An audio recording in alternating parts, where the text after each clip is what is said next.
Welcome, friends, to this wonderful conversation. This is the Deficient book talk session that I've been waiting for a really long time. I'm really excited because I get to speak with some of my bestest friends from all over the world to talk about the young adult science fiction book Deficient, which you have all read.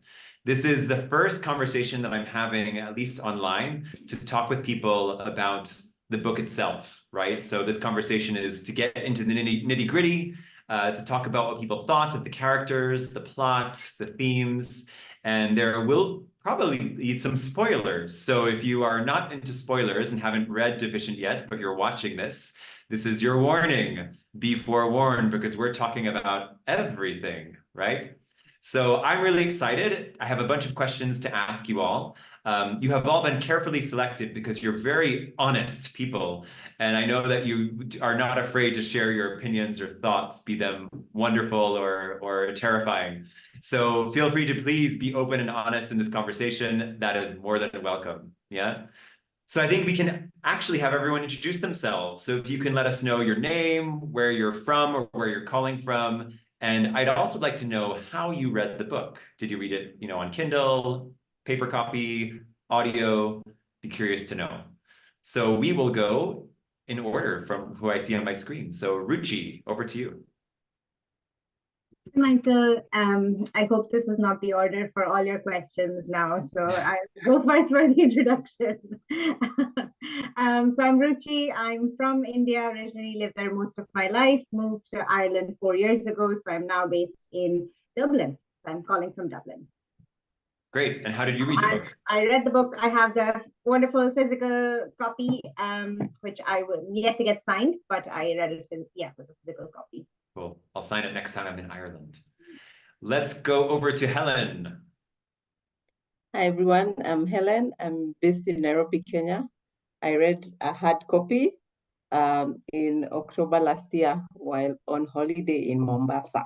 I think it was the best decision I made during that vacation. Awesome, Helen. Thanks so much.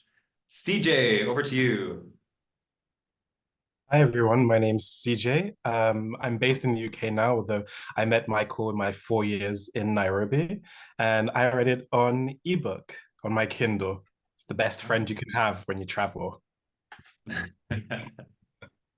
Great, thanks CJ. And then Javier Chivite, over to you.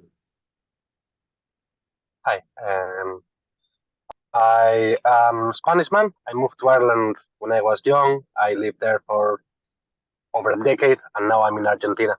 I read the book, I listened to the book on Audible, as time to read sometimes doesn't happen.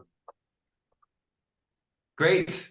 Well, I'm going to start off with a rapid fire question. That's actually a surprise. So if you had one word, maybe to describe your experience of reading the book, what's the first word that comes to mind? And it doesn't have to be positive. CJ, go. Honest. Honest. Ooh, I like that.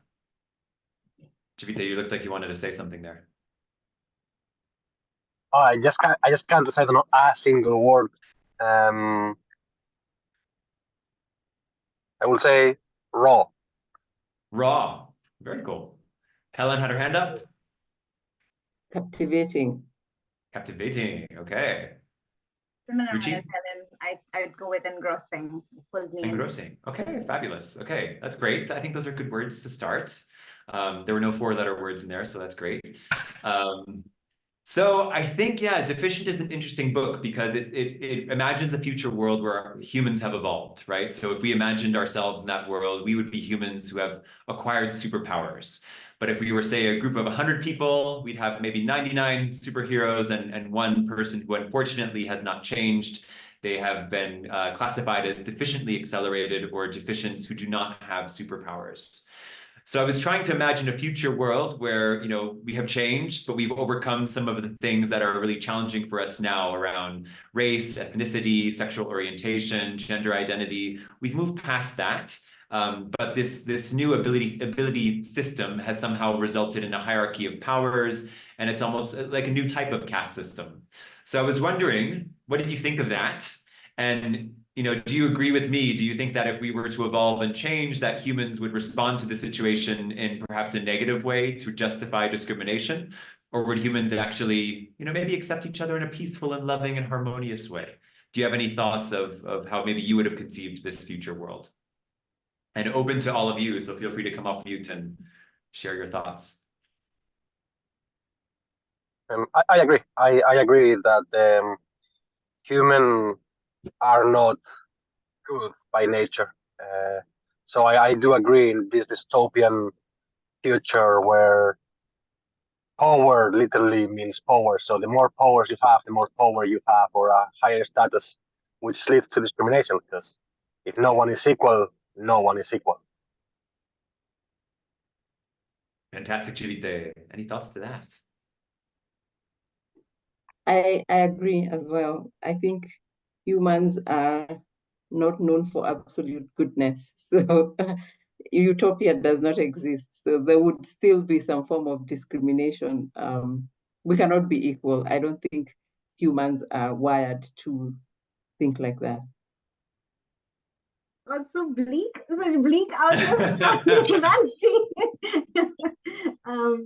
I have to say, I was a bit surprised by just how unequal the world is, because, like, I mean, the humanity seems to have evolved biologically, obviously with their genetics, but then also in so many ways. You talk about the dissolution of nation states. You talk about the fact that basically you have people eating kimbap rolls and sitting on the floor, and like there's been some kind of a cultural blending, and the queer identities of characters are not really something that seem to be setting them apart. So in so many ways, so many other ways, the world has evolved to be more progressive. So I was a bit surprised to see how harsh the world is for our protagonist in terms of his not having that superpower ability. And because in that sense, it did seem like a bit of a devolution or regression, because like you said, Michael, it's like a caste system,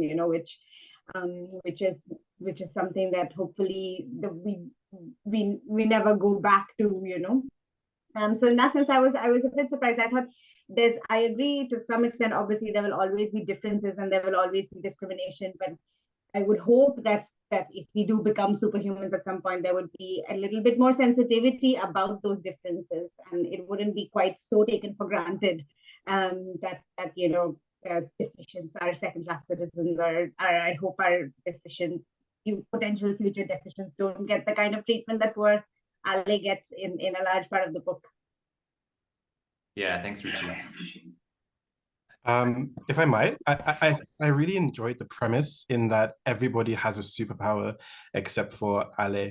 That's not something that you often see in these types of fantastical sci-fi type books, I guess, where normally they focus on one character being unique and everyone else around them trying to adjust to their uniqueness. So that was a really interesting premise.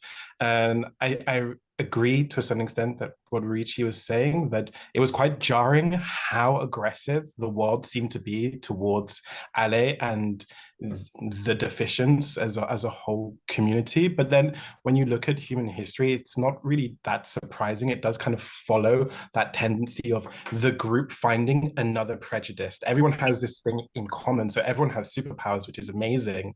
But that's almost norm. That is the norm now. So then what else do you have to be prejudiced to another group to make sure that the collective remains the collective? They're the problem of society. They're the reason why things are difficult. But that being said, again, it was really quite a difficult read at some parts of the books where how he was being treated, and a little uncomfortable. But again, a very interesting premise. Yeah, and I know from my own experience, I'm used to seeing and hearing perhaps negative feedback on social media for, say, the queer community or the transgender community. Maybe years past, you saw more against gay people and lesbian people, and that was, par for the course.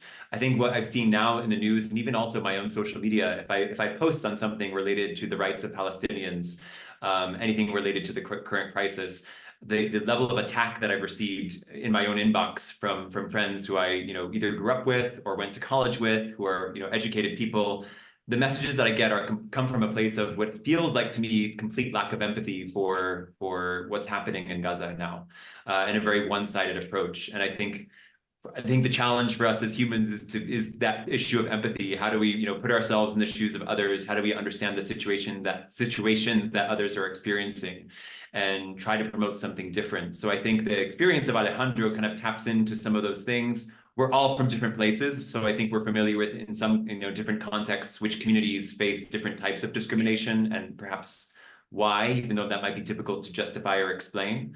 But yeah, I suppose it taps into that unfortunate phenomenon as humans to divide, conquer, to hurt one another, and to justify discrimination based on those differences.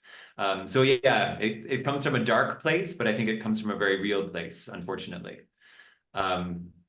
And I think, yeah, CJ, you started to talk a little bit about some of the themes that you picked up. So did anyone, CJ or others, pick up on any themes that really resonated for you from the book?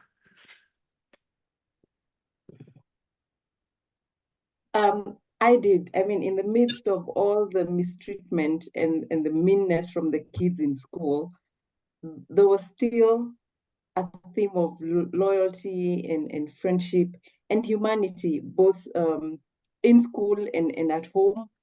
You could tell that Allah was not mistreated by everybody. There were some people who showed kindness towards him. So for me, that came out very strongly, that in the midst of all the bad things that were happening to him, there was still some goodness left in a few people. And yeah, Helen and I recently went to the Utumishi Boys Academy, actually 1 week ago, where we talked about Deficient, we talked about the themes, we had a very good session with the students. But I think that came up, that idea of bullying, and there were a lot of questions and comments about it. And this idea of, I kind of think that a lot of humans have actually assumed the archetype of bullying, myself included, at different points in time. And it comes from a place of insecurity, right? Of growing up and trying to define your territory, trying to defend yourself against people who are bigger than you or stronger than you, trying to carve out your place in society. So I think we have all at some stage assumed that archetype, whether we were picking on a younger sibling or being mean to someone in school, yeah. And also probably also having assumed the archetype of having, been bullied, right? And I think so many people can relate to that experience, whether it's from a relative, a family member, someone from school, a colleague at work. It's something that we can all connect with, I think. So I think it challenges us also in that way of how to find the lightness within us and that acceptance within us, even when there is that tendency to kind of revert to attack mode, right? Yeah, thanks, Helen. Yeah, anyone else? Yeah, Ruchi. Yeah, agree with that. I think like some of the things that I think make young adult books so interesting are some of these universal ideas. This thing of bullying is a big one, especially for things set in high school. Friendship and loyalty, like Helen said, another big one. Young love is actually a nice theme in this book as well. There's some nice kind of moments of Ali and different characters trying to figure out their kind of first probably meaningful romantic attractions. That was another kind of lovely, a couple of lovely scenes there which were very nice. I think exclusion, inclusion, this idea of feeling discriminated against, of not belonging, and kind of questioning your own identity, your self-worth, who you really are, how you want to fit into the world. I think all of that is very relevant and resonates, I think, would probably resonate with most people. So I think a lot of the themes that resonated, funnily, were kind of things that you would experience in your day-to-day world, with irrespective of the premise of the superheroes and the superpowers. Like that was the themes were a lot more universal and would cut across the different worlds and our current universe as well, without having to engage really with the premise of the superpowers as well. Yeah, thanks, Ruchi. Chivite, you look like you have something you want to say there. I thought another theme that was quite nice was the level of attack one can get from oneself. Like Alice's self-hatred is quite evident. Like as much as he gets hate from outside, he reflects it back inside. And so the impact that others can bring back to you and your own free time, even when you are not being attacked from the outside, how much you can attack yourself, it's quite real. I like that. I didn't like Great. it And per se. I like that it was. And I think that's a big part of Ale's struggle. And I've been doing recently workshops on goals, motivation, and conflicts, right? And one of the cruxes of that is, what is the internal conflict or the internal worldview of the character that, you know, at the beginning of a story, it's the worldview that the character has, but by the end of the story, it must somehow completely change, right? So I often use the example of, you know, from the movie Moana. Whereas in the beginning, Moana feels that, you know, she wants to save her family, she wants to save the island. She goes on this adventure, but the only way that she can do this is if she finds Maui, right? So she needs this demigod to somehow help her find I think, the heart of Te Fiti to be able to defeat the evil and stop this plague from spreading across the islands. But then by the end of the book, there's a really beautiful scene between Moana and her grandmother, where her grandmother's like, actually, it's all you, Moana. Like, you know, go for it. And there's this really touching scene on the boat. Moana dives in, she gets the heart, and then she goes to kind of fix the situation without needing this demigod to help her along the way. So I think for Ale, that internal struggle at the beginning is exactly what you said, Chivite. He's internalized this idea that deficients are terrible, that they can't do anything, that they're inherently weak, that they're the lowest on the chain of humanity and evolution. And this kind of no attitude, right? Of, I can't do it. I'm not strong enough. I'm not good enough, which I think is something that I definitely felt growing up. I don't know if anyone else here felt that, you know, during adolescence or when you were younger, the sense of inadequacy, I suppose. But I'd be curious to hear if anyone has anything to say about that.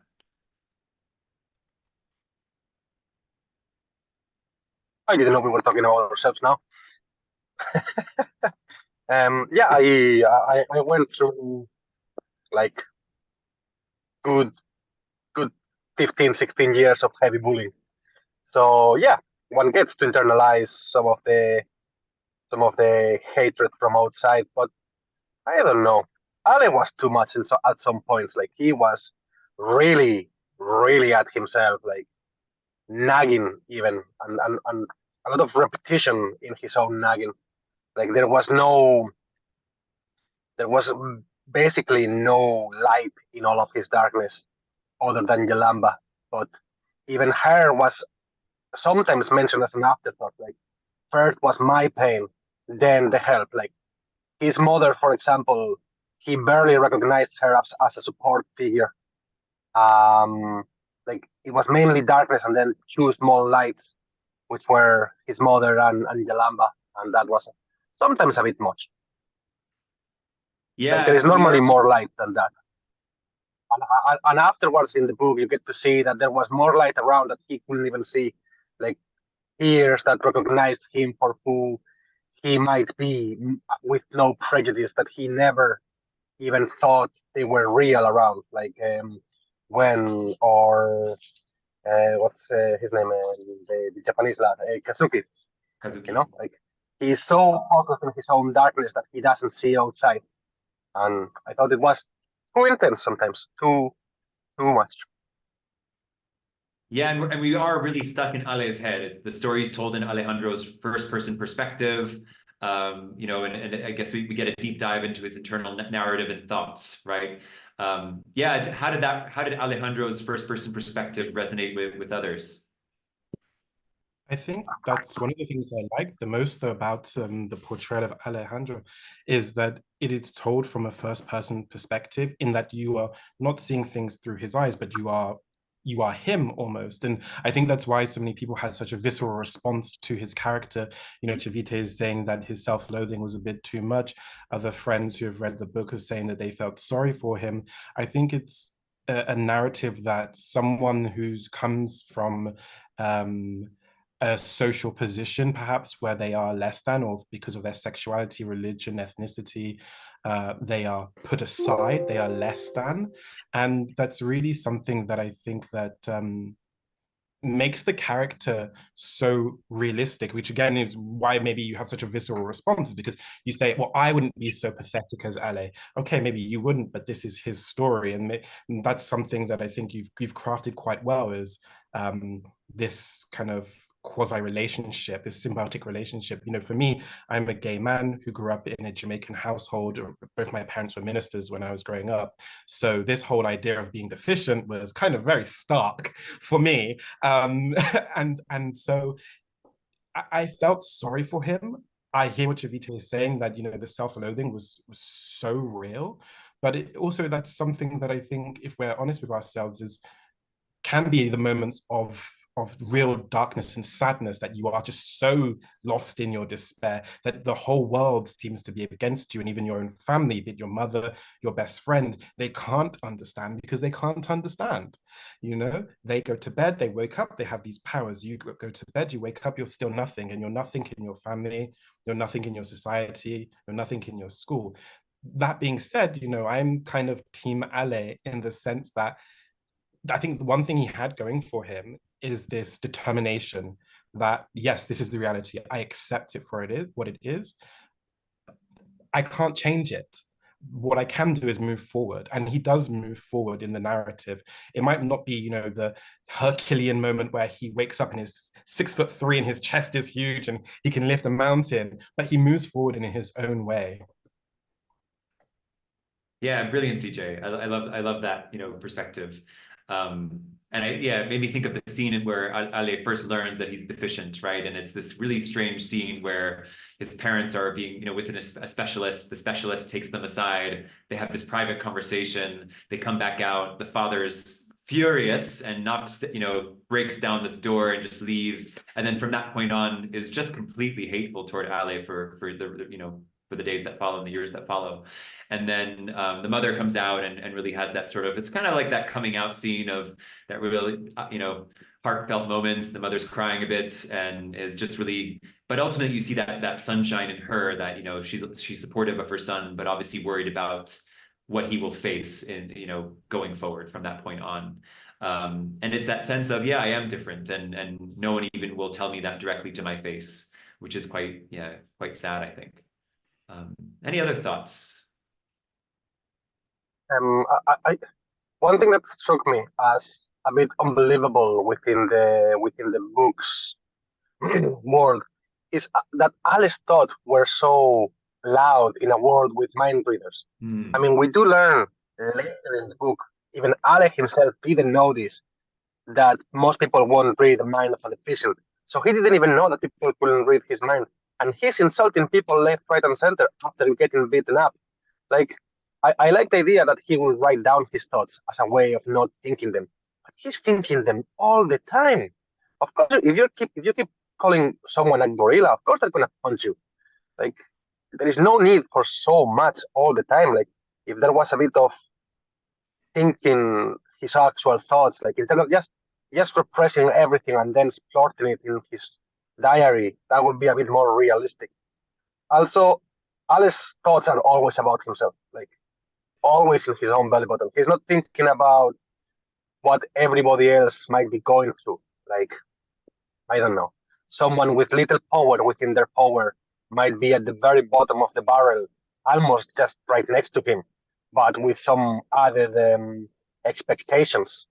Like he was losing the whole, let's call it like a race battle, because he didn't have any power, or so he thinks, um, for a long time. But someone that has powers and at the same time cannot use them very well will be in basically in a worse situation than him, because no one has any expectation of you when you have no powers. But if you have a power and you barely can use it, that has to be tough. He also doesn't think about the pressure of someone with lots of powers has. Like if someone has lots of powers, this society is shown to want to put everyone in their place in order to fit the world itself. So like people might be like, I was talking to you, Michael, about this how Kazuki will likely be pushed into being some kind of spy since he can read minds and be invisible. So society might want to push him that way, but he's like this chirpy lad that wants to be all over the place, and he might not want to be end up being something like that, or an atlas might be end up pushed into construction or hard manual labor because that's where his talent lies. And he's like, but what if I want to write poetry? but society is going to push you one way or another, and that has to be very oppressive for everyone else too. But he doesn't think about anybody else. He's like, I have no powers. I'm so sad. It's just a bit much sometimes. He just doesn't think about anybody but himself. I'm not Timale, as I'm sure this is obvious. Yeah, and I think there are some moments when he's surprised. He's like, "Oh wow, that person with powers is struggling too. How can that happen? How can that be?" So I think it's also part of maybe that flawed worldview and very self-focused worldview of what my challenge is or what my issue is. But yeah, did anyone else have any thoughts? I think I completely see what Chivite is saying about where Ale not having like being very, very navel gazing and kind of is focused on himself. But I also think that's kind of classic of adolescents and teenagers a little bit. You like your world is all about you and everything is so like outsized. And we kind of see Ale go a little bit on that journey, like you said, Michael, through the course of the book, where he kind of gets a glimpse into other people's lives and other people's problems. Like Gwen is the character I think that comes to mind, where he, like from the outside, what his perception of her is, and then his understanding of what she's grappling with and what she's gone through and what her history is like. I think it is part of that growth for him of kind of, of understanding the world is not just perfect because you have all of these superpowers. So I think that journey is there definitely. I think, in many ways, Yalamba's disappearance gives him something else to fixate on, which is helpful for him as well, to not think about all the ways in which he's miserable and he's left out. And it kind of gives him some light to focus on from what the discussion has brought out previously as well. And to kind of, to go on that journey a little bit and get out of his head a bit more, which I do think definitely is a problem and a challenge he has, and hopefully one that he does grow out of eventually. Great, thanks, Ruchi. Helen, do you have any thoughts on Ale? I thought he had a very active imagination, because with all the stuff that was happening around him, he was plotting a lot of evil revenge in his head. And, like Chivite said, he was thinking all these thoughts of things that he couldn't do himself, but he wished would happen to all the guys who are bullying him. So I didn't find him that much annoying, I guess, because I was also sympathizing with him. And growing up, I was the bully, but mostly to defend my younger sister. So what I struggled with was being compared, and people saying, why can't you be as nice as your sister? And I'm like, but she's so nice, everybody picks on her. So someone has to be not too nice. So he to a large extent, he had a lot of sympathizers because of how much mistreatment he received. And I feel his mother was one of those sympathizers. Yalamba was one of them. And I was drawn into, sympathizing with the underdog and wanting to defend him. So I see you as more of a Gwen character, Helen, maybe the strong defending the weak, perhaps. But that brings me to my next question. I think that the characters are really interesting. I hope that they're interesting in Deficient, and they're all different. And some of them pair up with Ale, some of them antagonize Ale. Did you have a favorite character other than Ale? And why did you resonate with that particular character?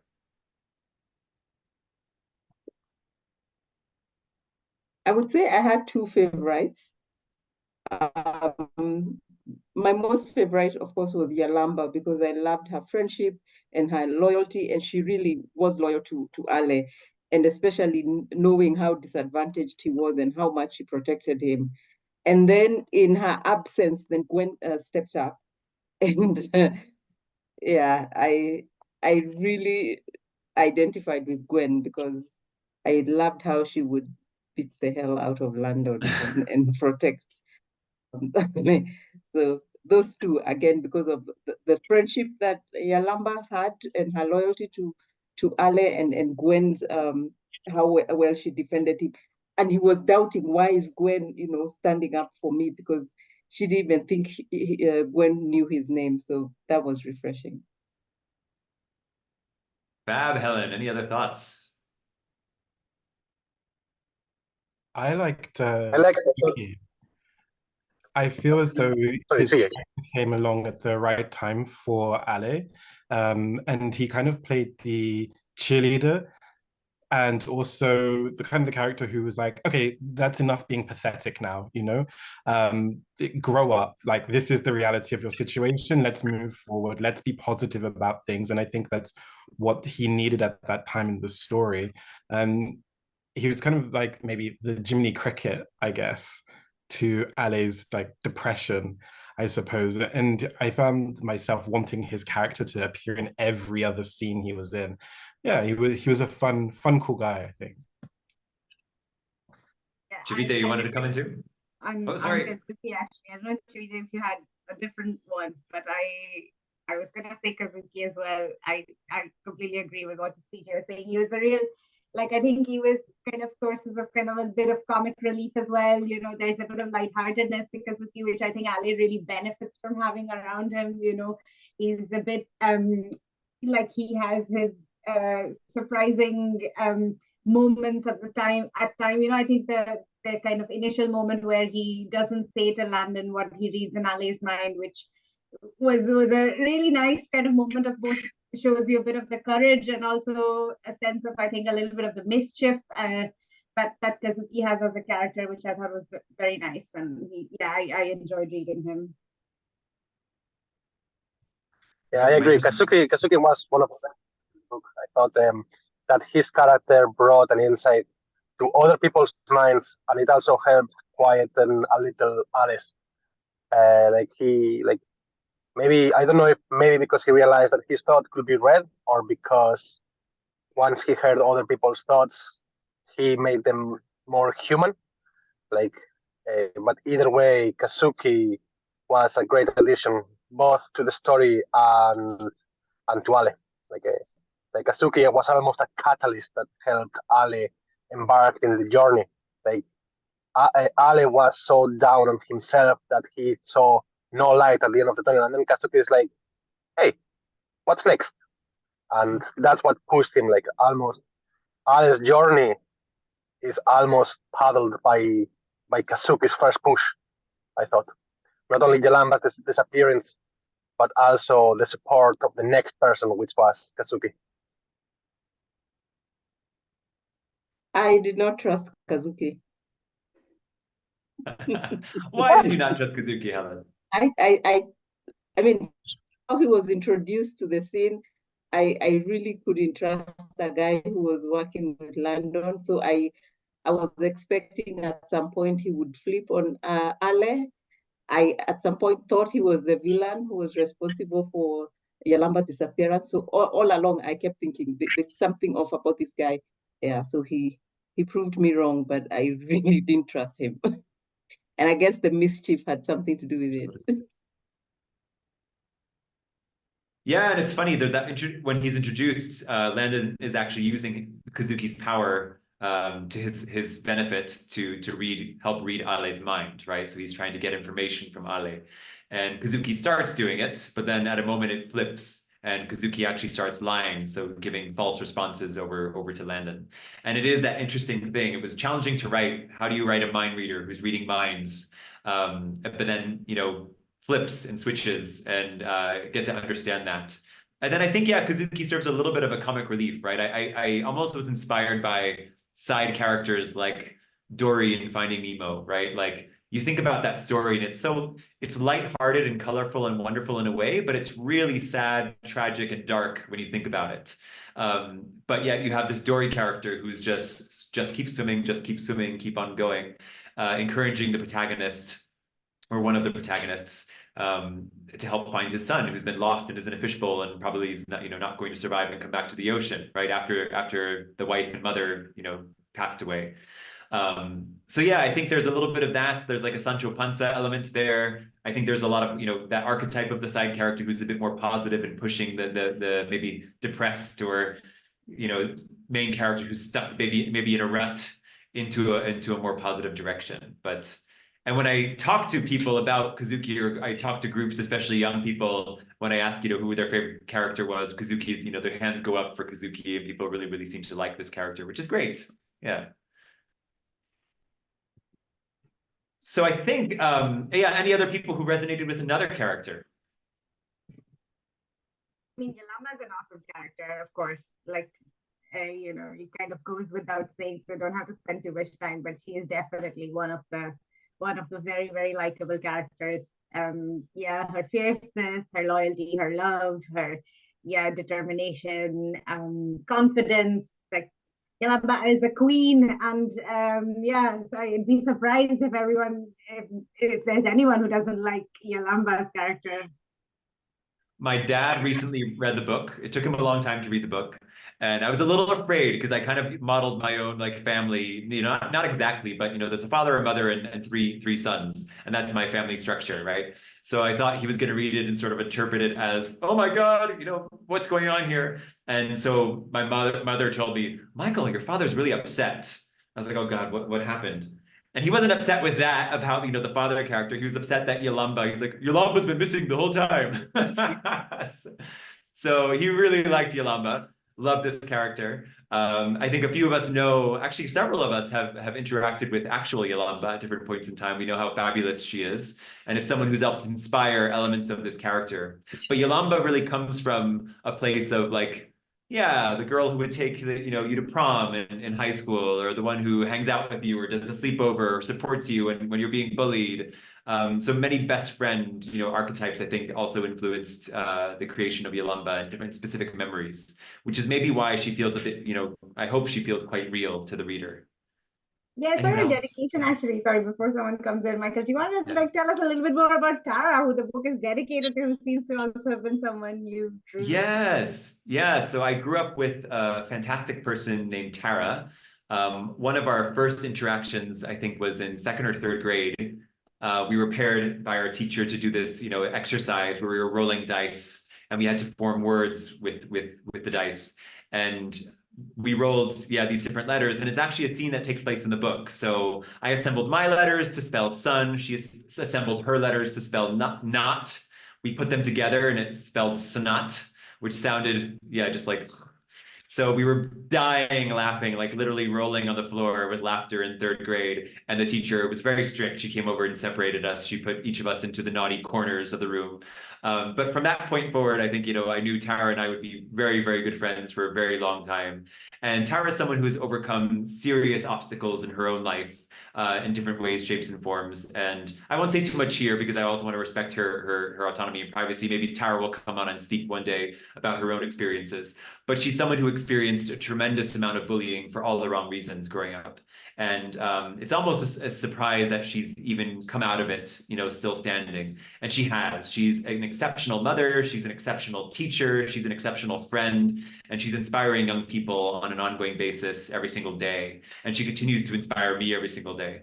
So I dedicated the book to Tara because of really, I think, what she represented growing up and what she had to overcome, what I hope I could help, as a friend along that journey, as complicated as her journey was. And I think, no better person than Tara to kind of capture, I think, what Alejandro's own experience is in Deficient, and to have come out of it thriving.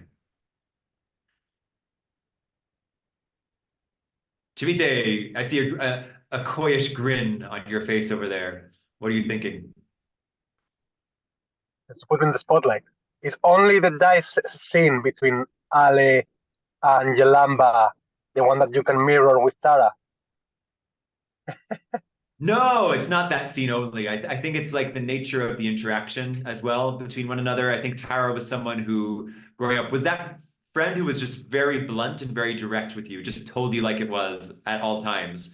I remember I went to picture day in fourth grade, and I was wearing a shark shirt. Like that was I went on vacation over the summer, and I got this shirt that had a shark on it, and I just thought it was the best shirt ever. And Tara took one look at me. She goes, "You forgot it was picture day, didn't you?" So like the person who puts you in your place and like checks you at every stage and keeps you like your feet grounded was Tara, right? And I think Yolamba does that for Ale in many ways. She's like, did you do that application? Like, why are you thinking this way? Defend yourself, stand up for yourself. You can do it. She's the person who's telling Ale that he can and should do it, but he's just not listening to her, right? And perhaps, I mean, maybe that removal, maybe how did that feel for you all? Like, Yolamba is removed quite suddenly from Alejandro's life. And I think that's quite a turning point, obviously for Yolamba, but also a turning point for Ale. So what impact did that have on Ale's experience? I think it was positive. How so? As awful as it sounds, I think maybe within the school's archetype, those that were a bit neutral towards Ale, or maybe even favorable towards Ale and had stayed quiet because Ale already had a protector. So once Ale's protector was removed from the picture, others decided to step in and show their true colors in a scenario that was already very bleak for Ale. So all in all, for Ale as a single individual, I'm not talking about the whole picture, for Ale himself, Yalamba's disappearance was a good thing, as he learned that there was other good people around. Do we agree? Yeah, I agree. I think it was a good thing he had to step up first to lead the investigation, and that he was the first suspect of her disappearance. Then he had to clear his name. So I think her disappearance really helped him step out of his own head and his self-loathing and feeling sorry for himself. I mean, it was obviously devastating for him, like when it happened. Also, the fact that it happened so soon after. They have the kind of difference, and Yolamba confesses her feelings, because I think there is a real, like, he's already quite, I think, miserable about the prospect of losing that friendship, and I think then losing her completely, and her just disappearing, I think, compounds those feelings. So I think, like, yeah, like obviously you can see the vacuum that leaves in his life and the devastation for him. But I agree overall. I think now that everyone ended up okay, it was probably a good thing for him to be able to kind of step out of that just him and Yolamba dynamic and look at the world around him and get out of his head a bit. Yeah, and I think there was an overdependence perhaps on Yolamba and her strength and the role that she played in protecting him, right? So when you remove that rock from someone's life and you're just left on your own, and not only that, but he was thrust into a life or death, mystery. He has to solve the mystery, otherwise, something really terrible can happen to Yolamba and other people. So he really has to like pick himself up by the bootstraps. The pity partying has to stop, right? If he's actually going to move along in this adventure. And rally others to the cause to help find out what happened to Yolamba and to others. But then there is that scene where Yolamba, early on kind of makes a little move on Ale, and Ale is completely caught by surprise. Ale goes through a whole, loop-de-loop, I think, journey. There's a little bit of interest thrown there at the end with another character. So yeah, I'd be curious to get your perspectives on maybe the little triangle that we have, like the Ale, Landon, Yolamba triangle that's happening in this book. Some people have not liked it. Some people have really enjoyed it. So I'd be curious to hear what your thoughts are.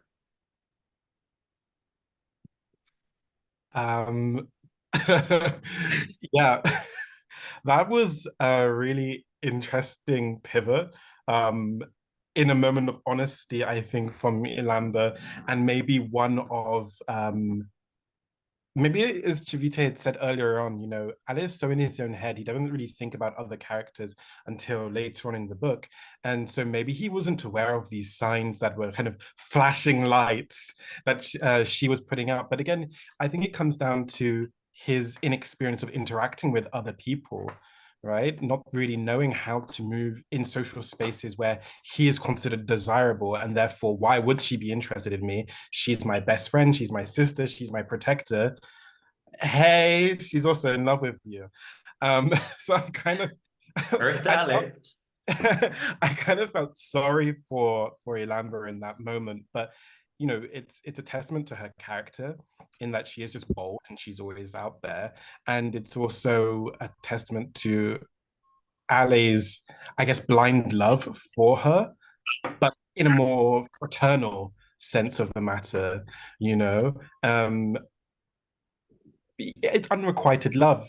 Ruchi said it before about adolescence. That is a part of adolescence.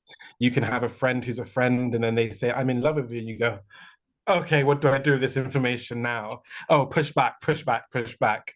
And I think that's what we saw. Yeah. Yeah, fantastic. Any other thoughts there? Yeah, I agree with CJ. Like that was one of the most real moments in the book. It was very, it was yeah, it was very real. How, like, especially from someone that has been bullied and society has told him that he won't be allowed to breed, like he won't be allowed to have children, kind of thing, because he's a deficient. So he has put love out of the picture altogether. So once it strikes him from the outside, it's like, whoa, this is cannot be happening. And in a way, that was a bit of a dick move by Yolanda. That was a bit of a like to go from a 0 to 100 on Ale. If you know him and you know how hard he is on himself, especially when you have drawn it, like you've made it happen. You've literally made it happen with your drawing. So like some heads up to Ale would have been good, especially since afterwards he takes the rejection so badly. Bad timing in the whole story and everything, but it felt real because both of them are clumsy about it. The other relationship later on in the book is just wrong. It's just wrong. They're not right for each other, or they're not right with no redemption arc for London, because he's been bullying him hard. He's spit on him. He's punched him. He's been physically abusive, and all of a sudden, all is forgiven after one mild act of redemption. It's too soon. Too soon. I didn't like it. I thought that it was rushed. Like, sure, you can make Ale whatever you want. You can make him do whatever you want, but it just didn't feel natural within the not natural progression of the story and Alice's journey. I Any other I thoughts? agree. I agree. That ending, I did not like it at all because I had grown to dislike Landon so passionately, and that he gets to be the guy now that is interested in Ale, and I'm like, what the hell is this? And I was telling Ruchi earlier, is it like the teenage love where if a boy is mistreating you or he's mean to you, it means he likes you. So I really hated that it was Landon. I wished it had been anybody else but Landon. Yeah, the Yalamba moment and the London moment are the kind of two big young love moments I was referring to. I completely agree. I think the Yalamba scene was really nicely done. I think clumsy is a good word that Chivite used to kind of describe both of them at the time. I think that's so, I think, feels true for the stage of life that they're at. So it feels authentic and honest. So I thought that was really well done. I think even Yolanda, she takes a heartbreak, but she also, to some extent, does recognize the effect that it can have. And I think there's one exchange, if I'm remembering correctly, where she tells him that she just needs some time, and Ale kind of spirals out because he doesn't know what time means. But she doesn't tell him the friendship is over or anything. She just says she needs a little bit of time to get over it. So I thought that was really nicely done at that piece. The Landon one, I was not surprised. I actually did kind of see it coming, but I do agree that I think there needs to be a bit more of a redemption arc. The differences in the beginning, like I love a good like enemies to lovers trope in the romance genre, So I don't have an objection with it in principle, but I think, yeah, the kind of intensity of their exchanges in the beginning, like they mentioned, the physical aspect of it, that the fact that he's kind of physically bullies him and stuff, that does require a bit more of a redemption arc. Although, like, yeah, in principle, I don't have issues with that, but I think we probably need to have seen a bit more of the inferiority of the Landon character as well, to be fully on board with it. But yeah, no, I don't mind it per se, but I think that, yeah, some bits could have been a bit different to make it land better. Yeah, I guess the question, at what point do we give 15-year-olds and 16-year-olds another chance in life, right? To not be the bully. So I'm really fascinated by the bully archetype, right? And how a bully can change. And I think we might all know someone who was like a real hardcore bully, but then became super, super nice later in life and just turned it around. Yeah. So I think, and then we also probably know people who didn't turn it around and just stagnated or got worse.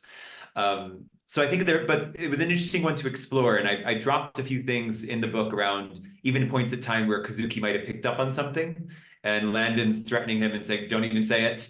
And then even at the end, when they've gone through this terrible, terrible thing, the families come to pick up the characters. Landon kind of wanders off and there's no sign of his family at all in the picture, right? So Gwen's family comes, Ale's family comes, his mother eventually comes, obviously Yolanda's, but we don't really see that aspect of Landon. So there is a lot of mystery there. There's cloaked, backstory, but I think that redemption arc is something that will come through in future novels, which are currently in process for what happens post Deficient. I don't know if you watched Sex Education, Michael, the show. And there's, I think in the first season, there's a similar kind of like between Eric and forget the character's name, but there's like I think he bullies Eric in the beginning, and I think there is that exploration in that show similarly of where that bullying comes from. It's obviously something difficult at the house and some difficult internal relationships that the bully has again with themselves. So I think that the interiority of that character is interesting as well, to kind of take us through the arc. And you see in Ale's own experience, right? He's bullied by people in his own household who have super strength. So can you imagine if our bullies actually had superpowers, how horrible that would be? If those 15 years of bullying Chivite, you were bullied by people who could fly and punch you really hard, yeah, like throw you across the room or the football field, that would not be fun. But yeah, I do love a good enemy to lovers trope there. Yeah. So yeah. No, like I like it, but you forced it to happen. Maybe we'll find out in book 2. Maybe we'll find out. But I see we're getting close to the end of our session. I just wanted to maybe get some final reflections from everyone. Is this, any final thoughts that this conversation, lifted up for you? Any reflections in the book? Is this a book that you'd recommend to others? What's your thinking there?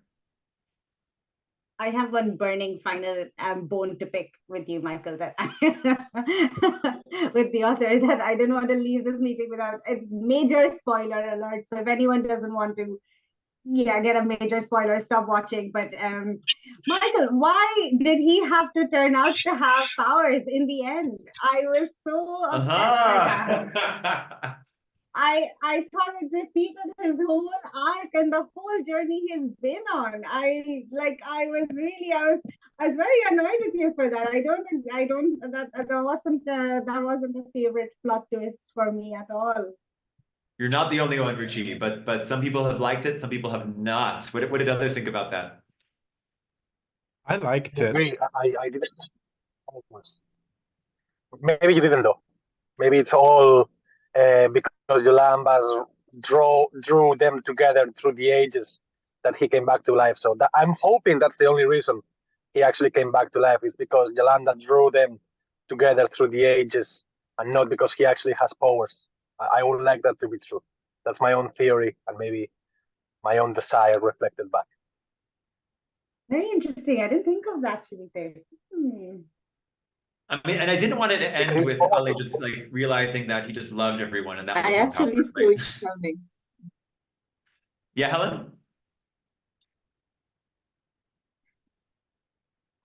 I saw it coming, but I expected Yalamba would draw the powers for him and it would come true. So I saw it coming, but not in the way that it did. And CJ, you said you liked it? I liked it in the sense that it's a passive power. Yes, I get where you're coming from, Ruchi, that, you want him to remain deficient. You want him to be unique and have that human struggle in a world where he is at the bottom of the totem pole. But I think that the power he has is a very interesting one in the world that they live in, that it is so passive. He is human. He can't attack anybody with it. He can't really defend himself with it. It has so many limitations to it, that, in the world where everyone has powers and there is a ranking, you have the legions with Gwen with her 4 powers, and you have Kazuki with his 2, and then you have the uni-powered people. He has a power, but he has to die, you know.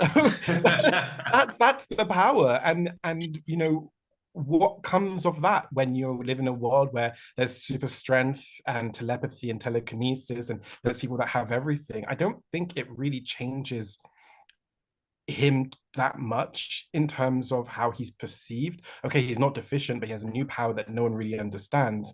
And then what does it mean to him himself? You know, when they still play their sports game, you know, he's still gonna get his ass kicked. You know, there's nothing, you know, the kids are flying off back home. He still has to take the bus. He can't defend himself with that power. And in a world where everyone else's powers are active and they're cognitive decisions to make and they can do something, you know, these are kinetic powers. He's just sat there kind of like, okay, I have this power, it's to come back to life. How many times? We don't know. I would rather not die and then come back to life. Does he lose something every time he dies? You know, so it's kind of like, yeah, he's not deficient, but still kind of is, isn't he? And it's an interesting power. It almost captures like I think Ale is a really interesting character. Like if he didn't have anything, I think his superpower is that every time you knock him down, he gets back up again, right? So he's kind of like the punching bag, but you knock him down, up he comes, he goes to school, he gets up in the morning, even though he doesn't want to get out of bed and get over to school, he's still surviving on the day-to-day, the struggle of just existing, right? So it almost is a manifestation of that ability that he does have that he doesn't really recognize, but he's actually doing every single day. Yeah. Anyone else? Final thoughts or reflections? I think for me, my takeaway from the book was that kindness supersedes all superpowers, because at the end of the day, when everybody else came together to help find Yalamba, they recognized Ale's strength was his kindness. And it felt like at that point he was better than all of them with all the powers they had. So it didn't matter that he didn't have actual powers. The fact that he was recognized as a kind person and a good soul, and that he was able to get back up even with all the mistreatment around him, then I think kindness supersedes all the superpowers all the other kids had. And it's amazing, like even that scene where he does sort of forgive Landon for all the craziness that, you know, that Landon has inflicted upon him. It is that real thing that's difficult. Like if someone has been horrible to you, that capacity and power to forgive is so challenging for us, right? As humans, it's so hard to get to that place where we can let things go and let the past go. And some of us never get to that place, even with our own family members. Yeah. But Ale that's another almost innate superpower that he has. It takes time, right? It's not easy, but he can get there, and it comes from a place of kindness, I think. Yeah. Any other thoughts? My final thought will be that one of the most appealing things about this book, I love sci-fi, I love fantasy books. One of the most appealing things was the whole imagining of a society with superpowers and how it will work, the whole dystopian with everything, you know, which is quite. I thought it was quite original and quite inventive, and that's one of the reasons I have recommended the book. It's just the imagining of the society, because the whole everyone has superpowers or there is a lot of superpowered people. It has been seen around, you know, but not in a future where everyone does. For me, that was new, which was one of the reasons it kind of annoyed me that Ale didn't trust the system, even though the system was shown to actually kind of work, because he was like, oh, I'm going to be made a scapegoat. I need to find the solution. But then you see that they're actually trying to find answers. So if I feel like if Ale had trusted the system, maybe Yolanda might have been found earlier. So him not trusting the system was a bit maybe rough on Yolanda. Maybe it helped him grow, but his friend needed saving. So I don't know. I would have liked him to trust the system a bit more, because they did show the policing force actually interviewing multiple people. They didn't just stop on him and they were washing their hands. They knew that it wasn't him. They were trying to get information out of him, but he just took it as, oh, I'm going to be made a scapegoat. And so the system seemed to me, the system seemed to work, even if or they were trying to make things work, and Ale's help will have helped the whole situation be resolved faster, maybe. Great. CJ, I saw you smiling there. I think we'll leave the last comments to you to help close us out of here. What did you think? Well, thank you for that. And A lovely smile. Chivite, you were really not a fan of Ale at all. You made that really evident, which is fine, You know, I had my moments with him as well. I think, you know, building on Chivite's point of the society, I'm really looking forward to the world building. You know, that's a really interesting part of these sci-fi fantasy novels is the book happens predominantly in the school and the house, Ale's household. And, you know, we know that this is in a dystopic society, but what does that mean? Because we don't really see that outside of, you know, a few hints that you give us that they have the food, they have like the kimbap, but they also have the food cubes, right? So like, how and why did this come to be? And where is this being set? And how do they interact with the different countries? Is there a world government? Is this the only place in the world that has superpowers? Or is this the only place left in the world? You know, these are really elements that I'm looking forward to seeing you develop in the next books, because I think it will help us better understand not just the position of deficients in the world politics, but also how it came to be. And do they plan to move forward as a society, as a are they the last remnants of humanity? Are they moving forward? So I'm really looking forward to seeing those elements develop more in the next books. I said books, not book, next books. Thank you, CJ. And yes, these are books that are being envisioned and have made quite a lot of progress on book 2. And I think it is looking into the world beyond the school, the world outside of the house, but also the complications within the household and the school still. So I'm really excited to share that with you when it makes a little bit more progress and it's ready to be seen. Hopefully you'll want to read maybe even advanced copies of it and let me know what you think. But yeah, thanks everyone. Books and movies, Helen says. Yes, let's get some movies out there. Helen is a big fan of all things Netflix. Thank you all, wonderful friends, for giving an hour of your life to me and many more hours to actually read Deficient and think about it and come up with these fantastic thoughts.